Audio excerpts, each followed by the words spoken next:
ඔන්න එනවා. ඉංග්‍රීසි ටික එනවා. මොනවද එන්නේ? මම කියද්දිම අයි මතක් වෙනවා. ඈ වචන ටික තියෙනවා. ඒ කියන්නේ ඕල්රෙඩි මේ එනකොටම මේක තියෙනවා වෙන්න පුළුවන්. හරි. හෙට tomorrow කොළඹ කොළඹෝ යනවා go. හරි.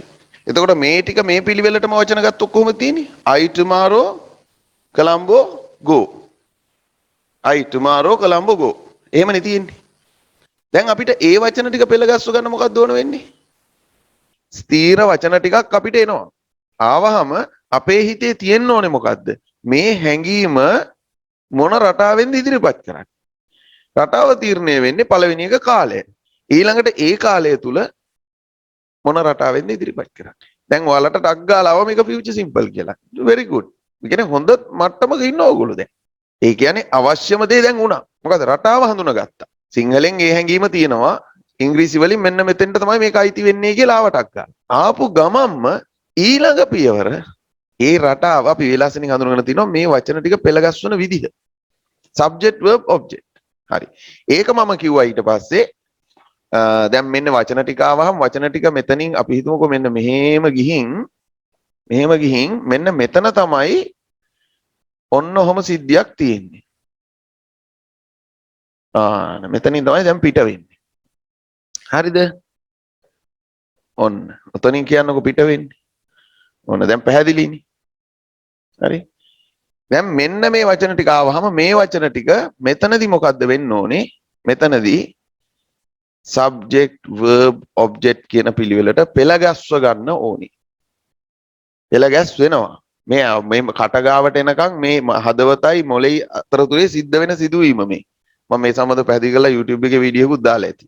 ඒක ඇති ඉංග්‍රීසි මුල 1, ඉංග්‍රීසි මුල 2, ඉංග්‍රීසි මුල 3 කියලා පොඩි පැලයක් තියෙනවා. ඒකේ මුල මෙහෙම තියෙනවා. අන්න එහෙම thumbnail එකකින් ඇති. හරි. right. වැඩිදුර විස්තර ඒකේ බලන්න. හරි. ඊට පස්සේ මේ පෙළ ගැස්වීමට අදාළ විස්තර ටික. දැන් මෙතන මේ සරලව නෙලිවි subject verb object. ඕකේ එතකොට මෙතන බලන්න වෙනවා කොහෙන්ද මේක එන්නේ? අන්න එන තැන. ඔන්න tenses 12.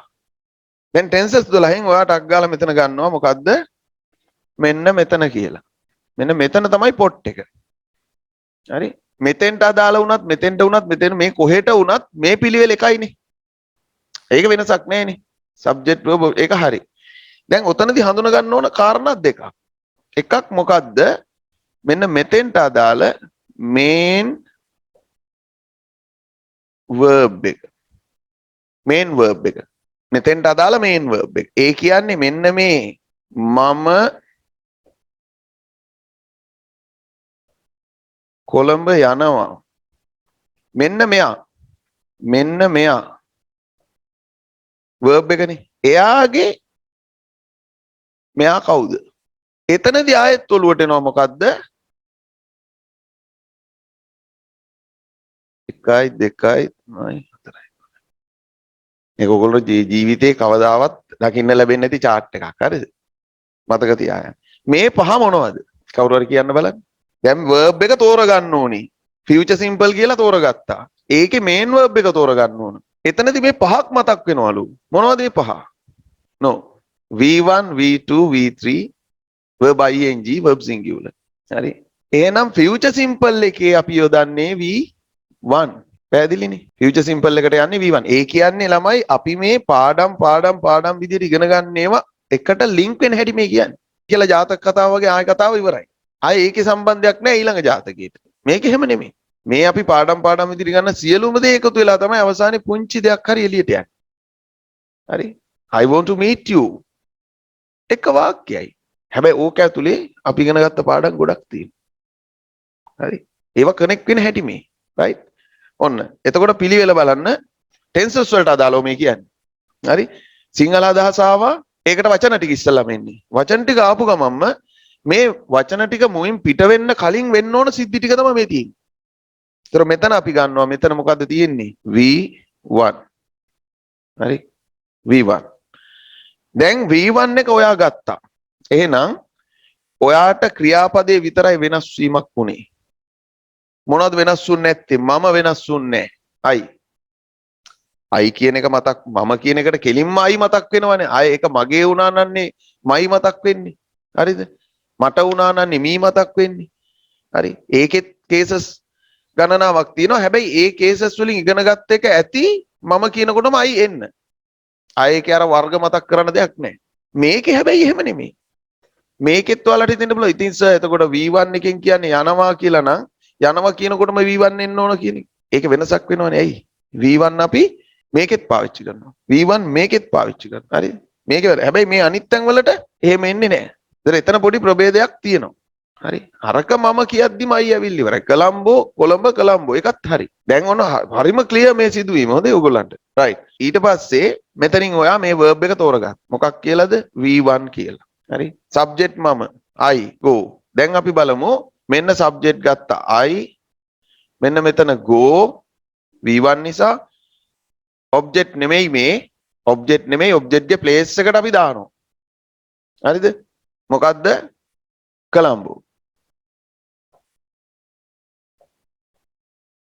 ඊළඟට අපි මෙතන කතා වුණා යනවා කොහෙද කොළඹ හෙට එකත් මෙතෙන්ද දැම්මා. හරි. ඒකත් හරි. දැන් අඩුපාඩු ටික පුරවන්න ඕන. අඩුපාඩුවකට එනවා අපි මෙන්න මේ ෆියුචර් සිම්පල් එකේ ඉගෙනගෙන තියෙනවා උපකාරක ක්‍රියාපදයේ මෙන්න මෙයා will. දැන් අපිට තියෙන්නේ මෙතෙන්ට will එකතු කරන්න. හරි. එහෙනම් මේ ෆියුචර් සිම්පල් කියන එක ඇඟ වෙන්න ඔයාගේ දැන් හිතේ තිබ්බට වැඩක් නැහැ නේ අනිත් කෙනාට දැනෙන්න එපේ. ඔයාට දැක්කනේ දැන් ඉස්සලා කියනකොටම ෆියුචර් සිම්පල් කිව්වා. එහෙනම් ඔයා ෆියුචර් සිම්පල් කියන හැඟීම ආවහම ඒක ඔයා කියනකොට අනිත් කෙනාට දැනෙන්න එපේ. ඔයා දැනගෙන හිටියට වැඩක් නැහැ. හරි. අනිත් කෙනාට දැනෙන්න ඕන. එහෙනම් අපි ඒකේ තියෙන ෆියුචර් සිම්පල් කියලා ඇඟ වෙන ස්වරූපය will. එයාව මෙතෙන්ට ගත්තා. තව මොනවද අඩුපාඩු දැන්? දැන් මොනවද අඩුපාඩු? ඒ කියන්නේ ටෙන්ස් එකේ තියෙන මූලික ස්වරූපය පෙන්නලා ඉවරයි. වාක්‍ය රටාවට අනුව සාමාන්‍ය පොදුවේ ලක්ෂණයක් තමයි subject verb object ඒකත් හදලා ඉවරයි. හරි. ඒකත් හදලා ඉවරයි. ඊළඟට මොකද්ද තියෙන අඩුපාඩු? මෙන්න මේ යනවා කියන කෙනයි යන තැනයි කනෙක්ට් වෙන්න ඕන. ඒ සඳහා මොනවද උමනා වෙන්නේ? දැන් මොකද්ද කියන්නේ grammatically නම? preposition. අන්න. ඒතර preposition වලින් වෙන්නේ මොකද්ද? පුද්ගලයයි ක්‍රියාවයි සම්බන්ධ කිරීමද? නෑ. ක්‍රියාවයි එතනින් එහා පැත්තේ අයයි සම්බන්ධ කිරීම. පුද්ගලයයි ක්‍රියාවයි සම්බන්ධ වෙන්නේ කාගෙන්ද එහෙනම්? මෙතනදී helping verb එකෙන් සර්. helping verb වලින්. helping verb වලින්. සමහර තැන්වල helping verb එකක් නැහැ. helping verb එකක් නැහැ හැබැයි සම්බන්ධ වෙනවලු. ඒගොල්ලෝනේ කියන්නේ ඉතින් අපි පිළිගන්නේ නැහැ. දැන් අපි දන්නවා I am going. නේ? I have done. I have been working. I will go. I will be going. මෙහෙම තියෙනවා. මේ අතරේ එක්තරා රටා දෙකක් තියෙනවා. helping verbs අවශ්‍ය නැත. කෙලින්ම සම්බන්ධ වෙනවා. මොනවද ඒ රටා දෙක? අපි ඉගෙන ගත්ත 12න් දෙකක්.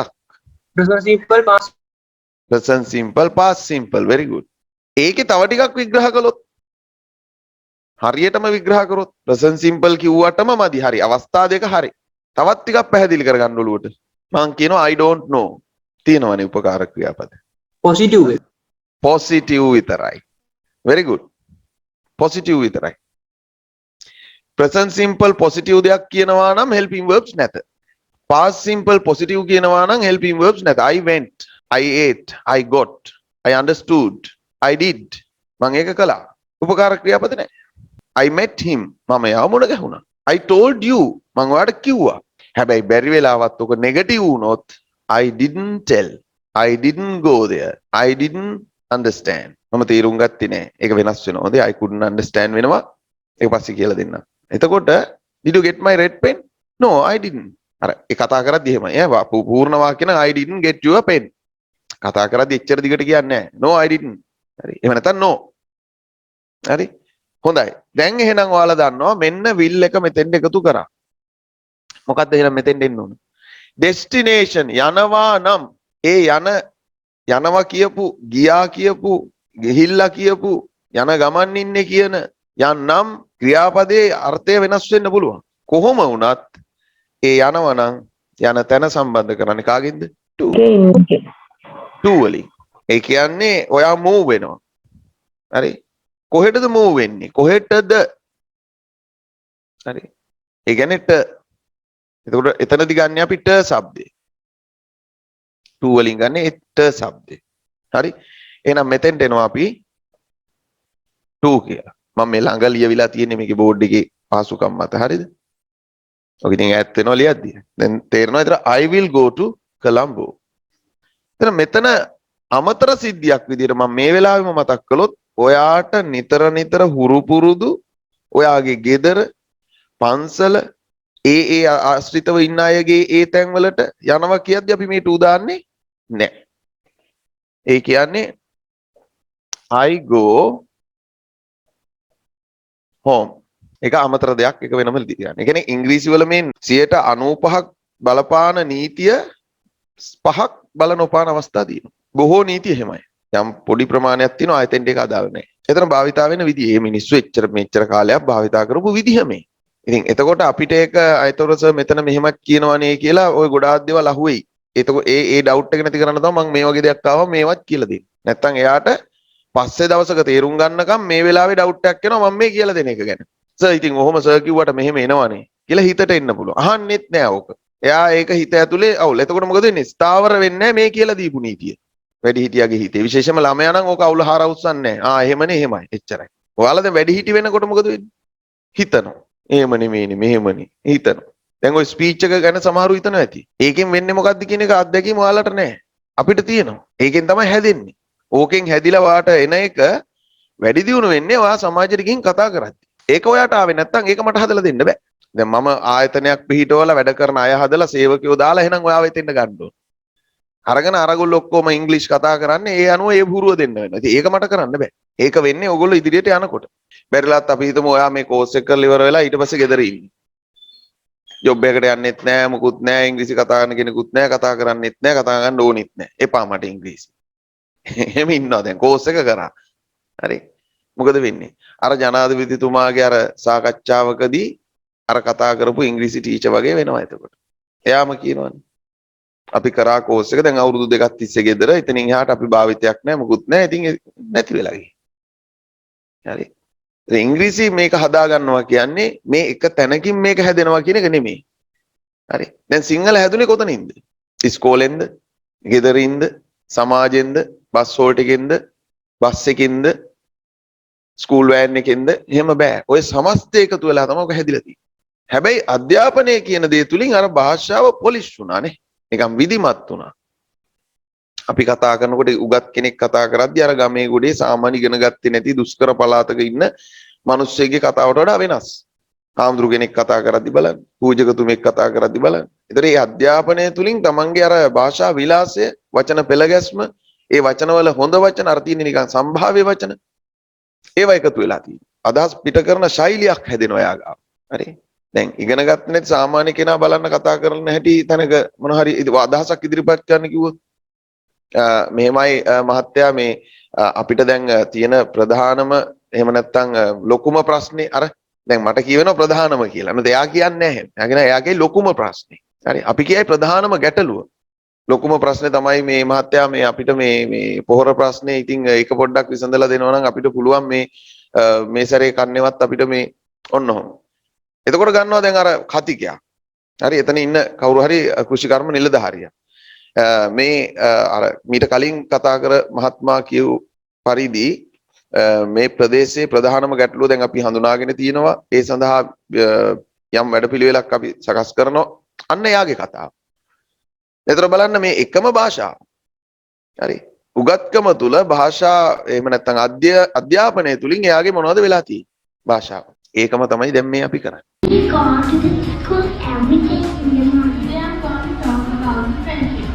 Friendship is the most beautiful attachment. Imagine when you have been for marriage. I have to go to school very early. මෙම මහඟු අවස්ථාව මග නොහරින්න. I believe you will be able to understand more difficult areas in the English language through this course. So if you want to understand about this course perfectly, you have to participate in our first day lecture free of charge. Thank you very much.